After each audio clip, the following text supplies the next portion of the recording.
close your eyes, take a deep breath. You are home now. The world outside can wait. Everything is done. Just be here, in the quiet. Welcome to Z in History. We are going back 2,000 years. But we aren't going to the palaces. We are not going to the marble temples. We go to a small street in Rome. We go to the home of a man named Marcus. Marcus is a normal man. He lives by the rhythm of the sun and the stone. Today we will walk through his day with him, from the first light to the final flame. Chapter 1. Morning rise. The city of Rome is still blue. It is caught in that quiet moment before the sun touches the hills. Marcus wakes up on a mattress filled with dried straw. As he moves, the straw makes a soft, rhythmic crunching sound. It sounds like dry leaves in the wind. This sound has signaled the start of his day for many years. He does not have a clock to tell him the hour. He has the light. He feels the cool morning air on his face. It moves through the small window of his room. The air is fresh and sharp. It carries the faint scent of the Tiber River and the damp stone of the city. He lies still for a moment. He listens to the silence. Then he steps out onto the stone floor. The basalt is cold. It is a deep, ancient cold. It travels from the earth up through the soles of his feet. This cold is sharp and honest. It tells him that the night is over. He is awake. He is present. He reaches for a clay basin sitting on a wooden stand. The water inside is perfectly still. It reflects the dim light like a dark mirror. He splashes his face. The shock of the cold water washes away the last remnants of his dreams. He feels the droplets trickling down his neck. It is a sharp and refreshing sensation. It grounds him in the physical world. He dries his hands on a piece of rough linen. The texture of the fabric is coarse against his skin. The day has begun. The rhythm of Rome is calling. Chapter 2. Eating breakfast. Marcus moves toward the small hearth. It is in the center of the living space. The embers from the previous night are still glowing. They look like tiny orange eyes buried in white ash. He reaches for a small bundle of dry twigs. He uses bristle and pine. He feeds the heat. A thin blue ribbon of smoke rises. It curls toward the ceiling. Then the first flame catches with a sharp snap. The smell of wood smoke fills the room. It is a warm and ancient scent. It marks the transition from the cold of sleep to the activity of life. He takes a small clay alla. The surface is blackened by the soot of 1,000 fires. He fills it with water from the large storage jar by the door. The water is cold and clear. It was brought into the city by the massive stone aqueducts. These structures span the hills to bring life to the streets. He sets the pot on the stones and waits. He does not rush. Time in Rome moves with the weight of the water and the heat of the flame. From a small wooden shelf, he takes down a bowl of farro. This is a thick, hearty grain. It is the foundation of every Roman morning. He reaches into a bag. The grains feel hard and smooth like polished pebbles. He lets them slip through his fingers into the boiling water. It makes a soft, trickling sound like sand in an hourglass. He uses a long wooden spoon to stir the mixture. The handle is worn smooth by his palm. He moves it in slow, steady circles. Round and round. Clockwise and then back again. The steam rises in thick white clouds. It carries the earthy, sweet smell of the cooked grain. He adds a small splash of olive oil. It is thick and golden green. It swirls on the surface of the water. Then it melts into the grain. He finishes the meal with a pinch of sea salt. He adds a handful of dried figs. Their skins are wrinkled and dusty with natural sugar. He sits on a low wooden bench. The wood is smooth against his skin. He eats slowly. He savors the warmth as it travels down his throat. It spreads through his chest and into his limbs. He feels his strength returning. The simple energy of the earth fuels his body. Outside, the first golden light is hitting the stone buildings. But here, there is only the quiet rhythm of the spoon against the clay. The morning is simple. The morning is enough. Chapter 3. Putting on clothes. With his hunger satisfied, Marcus turns to the final ritual of the morning. He stands in the center of the room. The morning light is now streaming through the window. It looks like a solid golden pillar. He reaches for his subligaculum. This is a simple linen loincloth. He wraps it around his waist. The fabric feels cool and crisp against his skin. Next comes the tunic. It is made of thick, undyed wool. It is a pale cream color. It smells of the hills and the loom. He pulls it over his head. The wool feels slightly scratchy, but heavy and protective. He smooths it down over his torso. He secures it at the waist with a simple leather belt. He adjusts the folds. He makes sure it falls just to his knees. This allows for easy movement in the busy streets. Now he reaches for the most significant garment of his life. He reaches for the toga.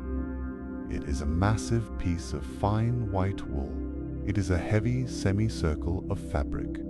This cloth represents his status as a Roman citizen. Dressing in a toga is not a quick task. It is a slow and deliberate process. It requires a series of precise movements. He drapes one end over his left shoulder. He lets it hang down his front. Then he brings the rest of the fabric around his back. He pulls it under his right arm and across his chest. He tosses the remaining length back over his left shoulder. He adjusts the folds. He creates the sinus. This is the deep pocket of fabric at his chest. He creates the umbo. This is the small knot of fabric that holds everything in place. The weight of the wool is substantial. It is a physical reminder of the responsibilities he carries. It limits his movement. It forces him to walk with gravity and grace. He spends a moment smoothing the fabric. He makes sure the white wool is clean. He makes sure the drape is correct. He looks at himself in a small, polished bronze mirror. He does not see a hero. He sees a man ready for the world. Finally, he reaches for his caligae. These are the heavy leather sandals of a Roman man.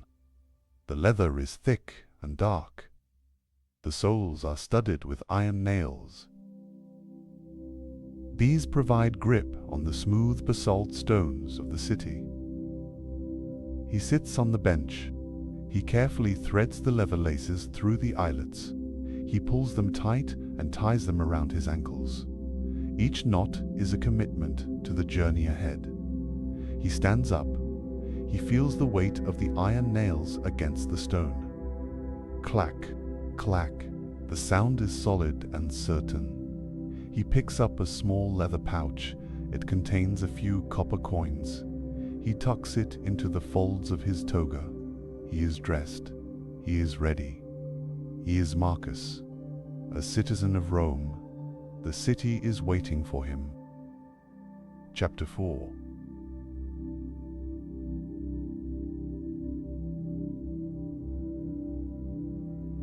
Chapter 4. Walking outside. Taif enters the narrow, winding street. The air outside is already warmer than the cool stone of his house. It carries the sharp, vibrant energy of the waking city. Rome is a symphony of sounds. It is a rhythmic pulse that begins at dawn. It grows into a roar by mid-morning. He hears the high-pitched clatter of donkey hooves on the paving stones. He hears the distant shouting of merchants.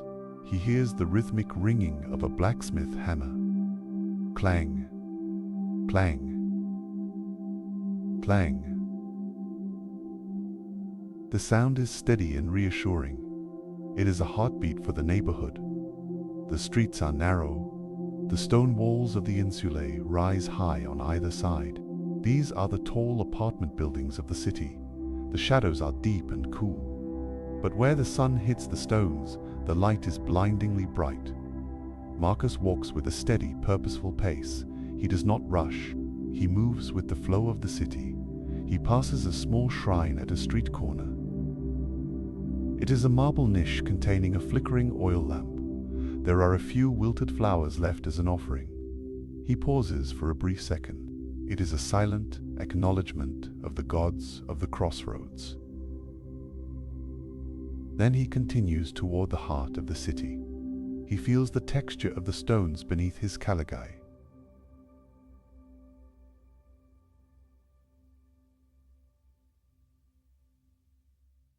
The iron nails provide a solid grip on the smooth, worn surface. As he draws closer to the Macellum, the crowd becomes thicker.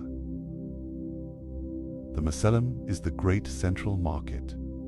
He is surrounded by a sea of tunics and togas. It is a moving tapestry of life. He smells the sharp, salty tang of dried fish. He smells the sweet perfume of overripe figs. He smells the earthy, dusty scent of large sacks of grain. The air is thick with the voices of 1,000 people. It is a constant hum that sounds like a hive of bees. He passes a stall selling bright dyed wool. He sees reds, purples, and yellows. They seem to glow in the sunlight. He sees a merchant expertly carving a piece of pale white marble. The dust rises in a fine white cloud. Marcus feels a deep sense of connection to the city.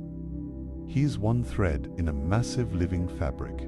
He reaches the entrance to the market. It is a grand stone archway. It stands as a gateway to the abundance of the empire. He takes a deep breath. He is ready to navigate the vibrant chaos. Chapter 5. Buying the food. Inside the Macellum, Marcus moves through a world of sensory abundance. The market is a vast open-air structure. It has tall stone columns and a roof that keeps the worst of the sun away. He walks with a sense of purpose. Today he needs more than just his morning porridge. He needs the ingredients for a family meal.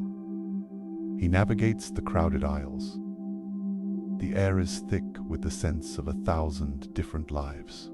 He smells the sharp, pungent aroma of garum. This is the fermented fish sauce of Rome. It is the lifeblood of Roman cooking. It is a strong, salty smell.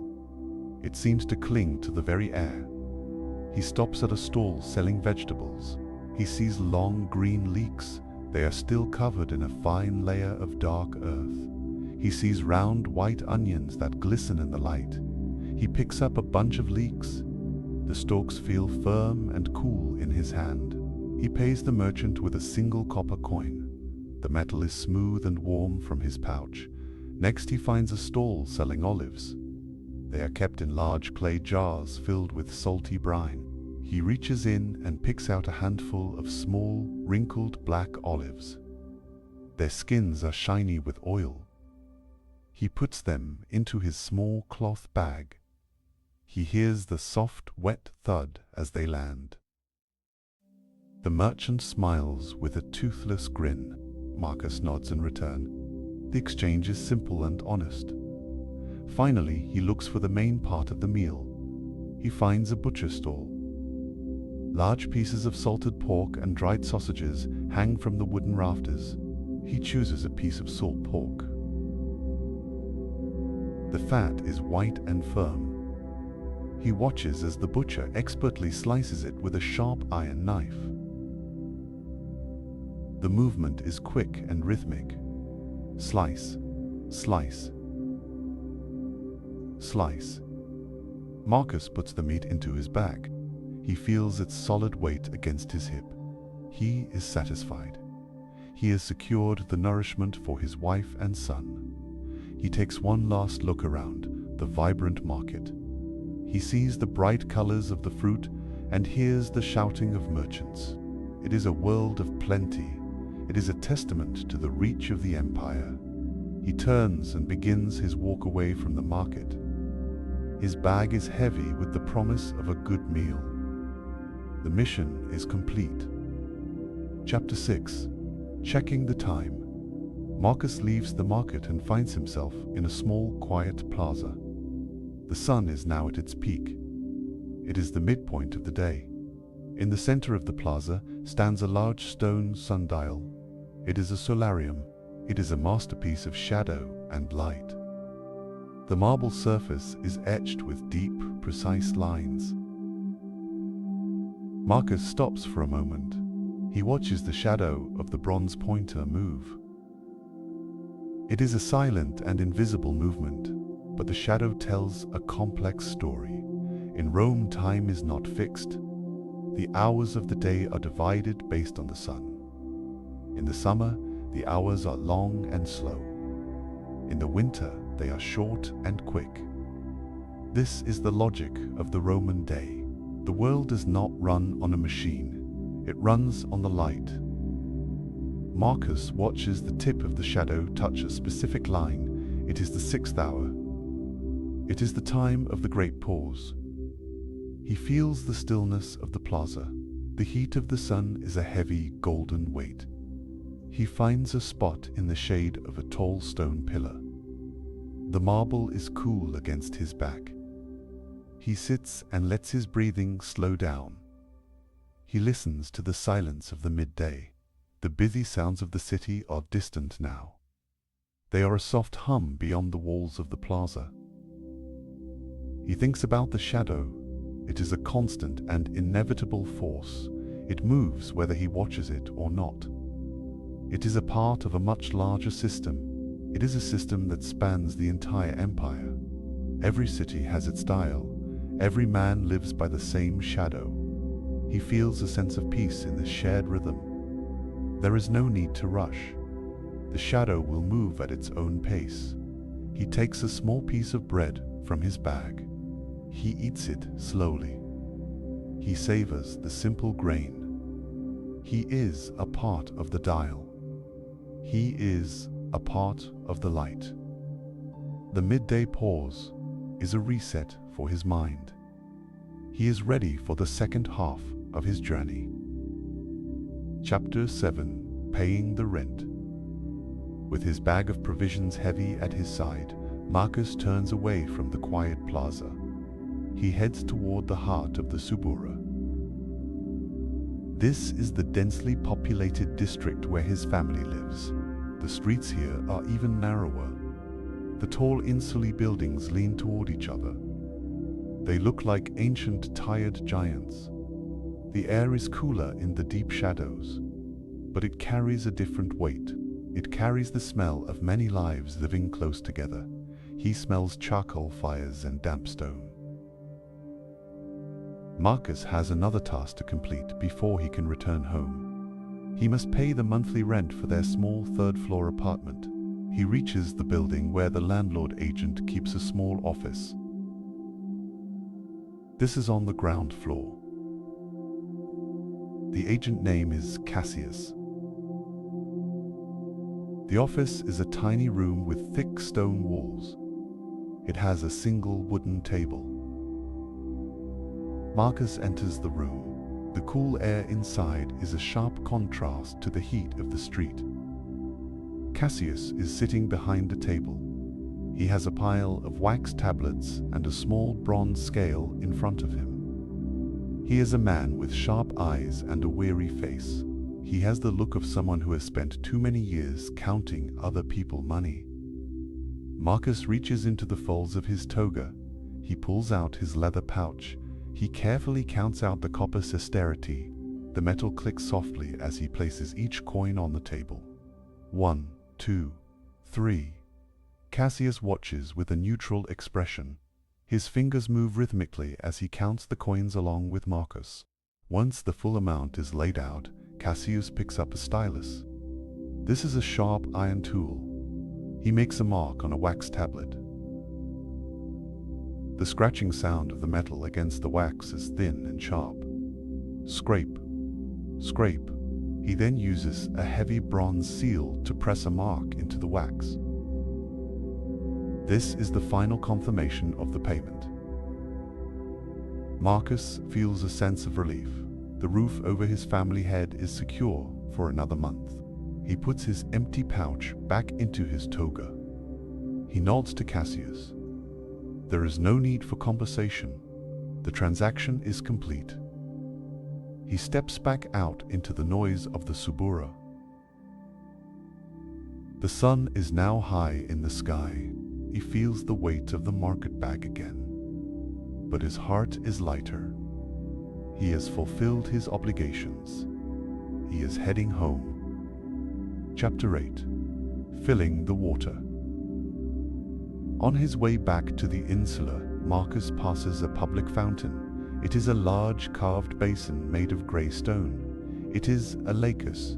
It is a place where the mountain water meets the city. The water pours from the mouth of a stone dolphin. The sound is a constant splash, gurgle, splash. It is a rhythmic melody that fills the narrow street. Marcus stops. He has an empty clay jug in his bag. He takes it out. The ceramic feels cool and smooth. He holds it under the falling stream. The water is cold and clear.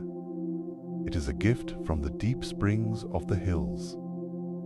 He watches as the jug fills.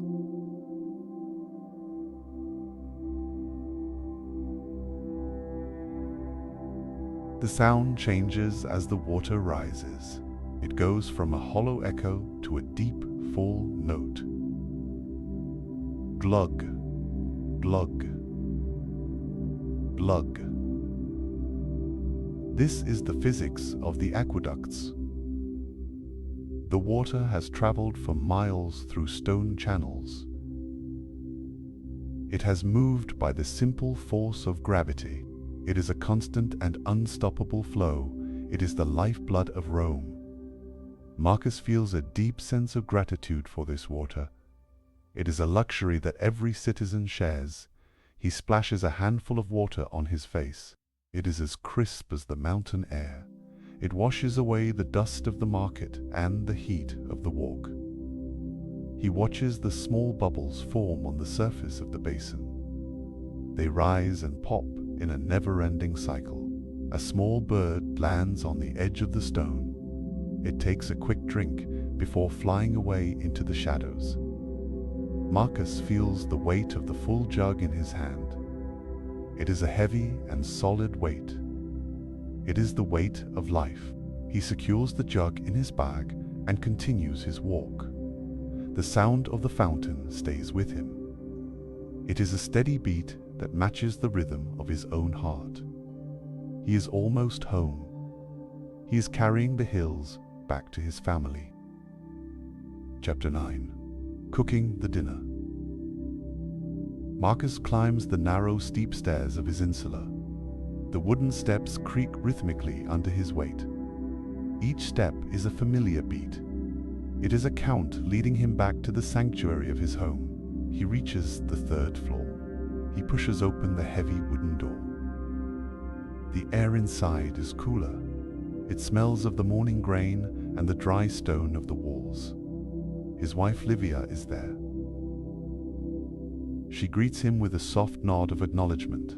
He sets the bag of market provisions on the sturdy wooden table. The contents settle with a satisfying thud. The journey is over. The work of the hearth begins. He moves to the small kitchen area. The fire has been kept alive in a raised brick hearth. He adds a few more pieces of dry wood. He watches as the flames lick the edges. Then they catch with a series of small bright sparks. The warmth is immediate. It is a red glow that reflects in the dark clay of the walls. Livia joins him. Together they begin the preparation of the evening meal. Marcus takes the piece of salt pork he bought at the market. He sets it on a wooden board.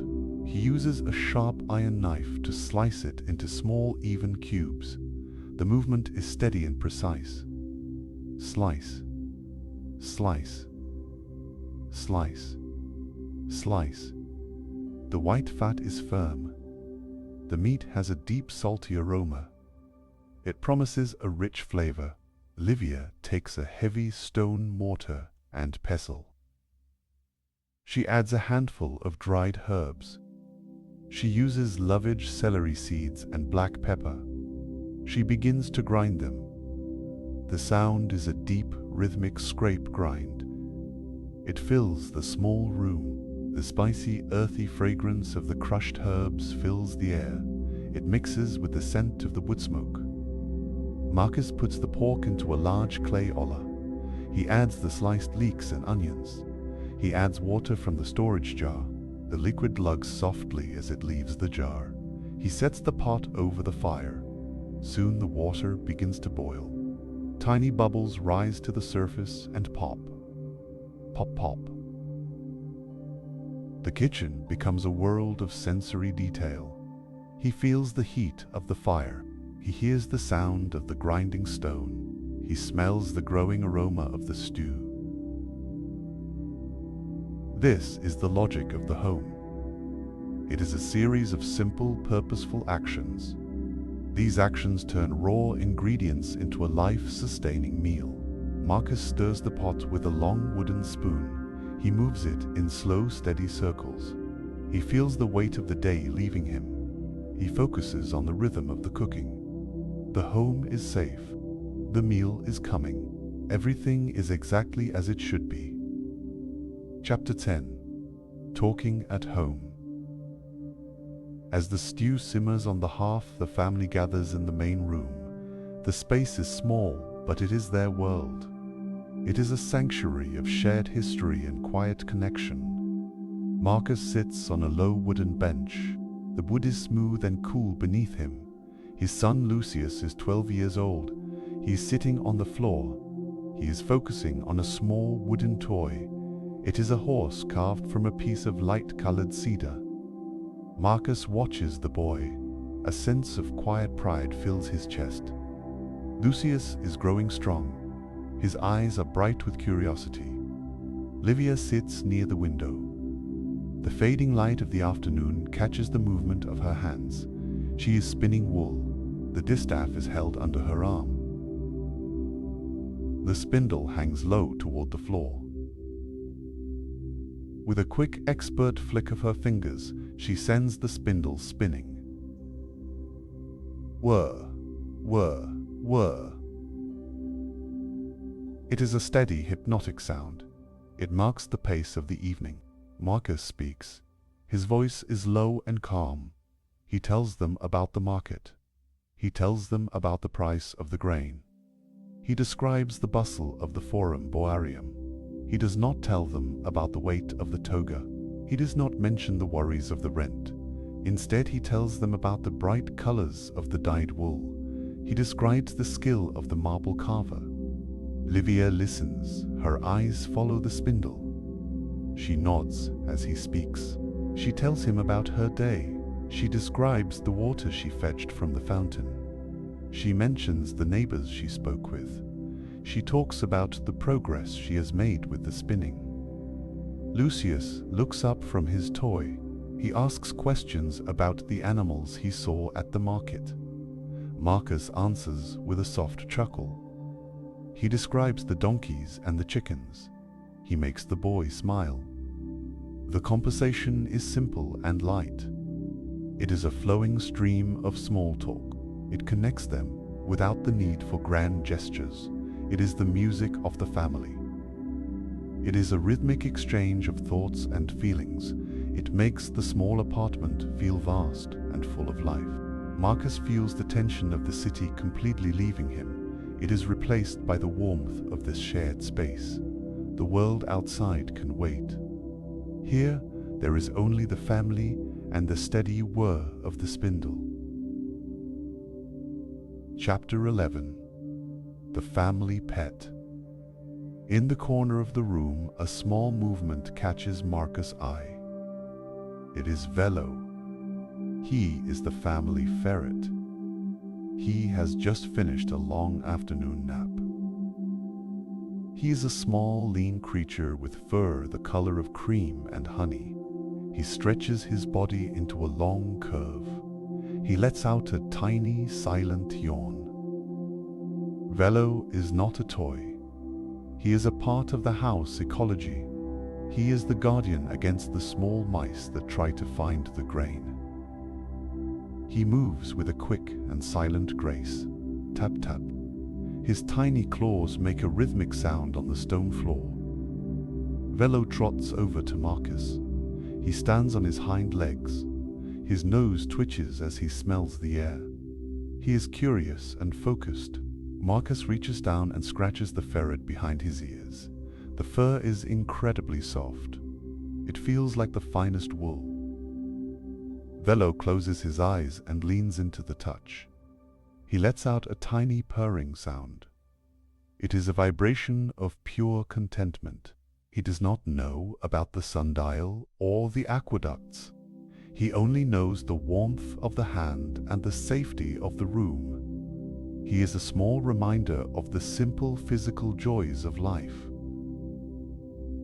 Marcus watches the ferret as he explores the edge of the room. Velo is careful and deliberate. He investigates every shadow and every corner. He is a small engine of curiosity. Watching him is hypnotic. It is a distraction from the heavy thoughts of the day. Marcus feels his own heart rate slowing down to match the ferret's quiet presence. Velo finds a soft spot near the hearth and curls into a tight ball. He tucks his nose under his tail and disappears into the fur. He is back at rest. His peace is the family peace. He is a small living anchor in the quiet Roman night. Chapter 12. Washing up. The meal is over. The shadows in the apartment have grown long and deep. Marcus turns to the final task before rest. He turns to the washing. In a Roman city, the public baths are the center of social life. But for a simple man like Marcus, the daily wash happens at home. He moves to a small screened area near the window. He takes a large clay basin. He fills it with water from the storage jar.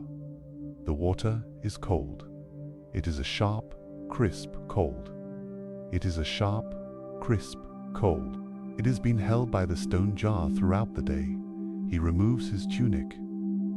The wool feels heavy and warm after a day of wear. He stands in the cool air. The evening breeze from the window moves across his skin. He reaches for a small bronze vessel. It contains olive oil. The liquid is thick and golden. He pours a few drops into his palm. He begins to rub it over his arms and chest. The oil is smooth and warming. It is a physical barrier against the cold of the water. He then takes a strigil. This is a curved iron tool. He begins to scrape the oil and the dust of the city from his skin. Scrape, scrape, scrape.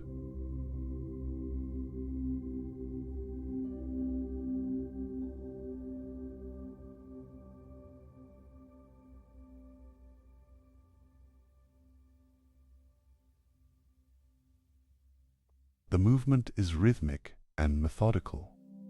It is a cleansing ritual. It marks the end of his labor. Next, he takes a piece of soft sponge. It is soaked in the cold water. He presses it against his skin, the shock of the cold making him take a sharp, deep breath. He washes away the oil. The water trickling down his body. It splashes into the basin below. Splat, splat. He repeats the process. The cold water washes away the fatigue of the market. It washes away the weight of the toga. He feels his skin becoming tight and fresh. His muscles relax as the cold draws out the heat of the day. He dries himself with a piece of rough linen. The texture of the fabric is a final grounding sensation. He feels the purity of the water. He feels the honesty of the stone. He is clean. He is renewed. He reaches for a fresh, light linen tunic and pulls it over his head. It feels cool and soft. It is a gentle layer between his skin and the night.